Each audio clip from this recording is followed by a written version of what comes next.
రాష్ట్ర వ్యాప్తంగా మొత్తం 7 జిల్లాల్లోని 258 గ్రామాల్లో కొత్తగా బోర్ల తవ్వకాలపై తక్షణ నిషేధం విధిస్తూ పంచాయతీరాజ్ గ్రామీణాభివృద్ధి శాఖ ఉత్తర్వులు జారీ చేసింది. అంటే ఇకపై అక్కడ బోర్లు వేయడానికి ఎలాంటి తవ్వకాలు జరిపినా అధికారులు ఊరుకోరు. అయితే ఏ జిల్లాల్లో ఈ నిషేధం ఉంది, ఎందుకు నిషేధం విధించారో ఇప్పుడు వివరంగా తెలుసుకుందాం. రాష్ట్రంలో భూగర్భ జలాలు ప్రమాదకర స్థాయికి పడిపోవడంతో ప్రభుత్వం ఈ నిర్ణయం తీసుకుంది. ముఖ్యంగా ప్రకాశం జిల్లాలో 91, శ్రీకాకుళంలో 76, శ్రీ సత్యసాయిలో 39 గ్రామాలతో పాటు పల్నాడు, అనంతపురం, కడప, చిత్తూరు జిల్లాల్లోని పలు గ్రామాల్లో నీటి వినియోగం మోతాదుకు మించి ఉన్నట్లు అధికారులు గుర్తించారు.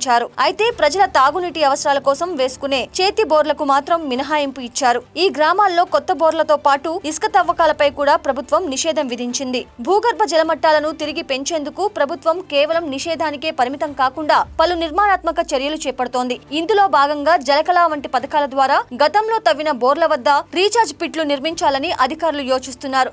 వర్షపు నీరు వృధాగా పోకుండా వాగులు, వంకలపై చెక్ డ్యాంల నిర్మాణం, పాత చెరువుల పూడికతీత పనులకు ప్రాధాన్యత ఇస్తున్నారు.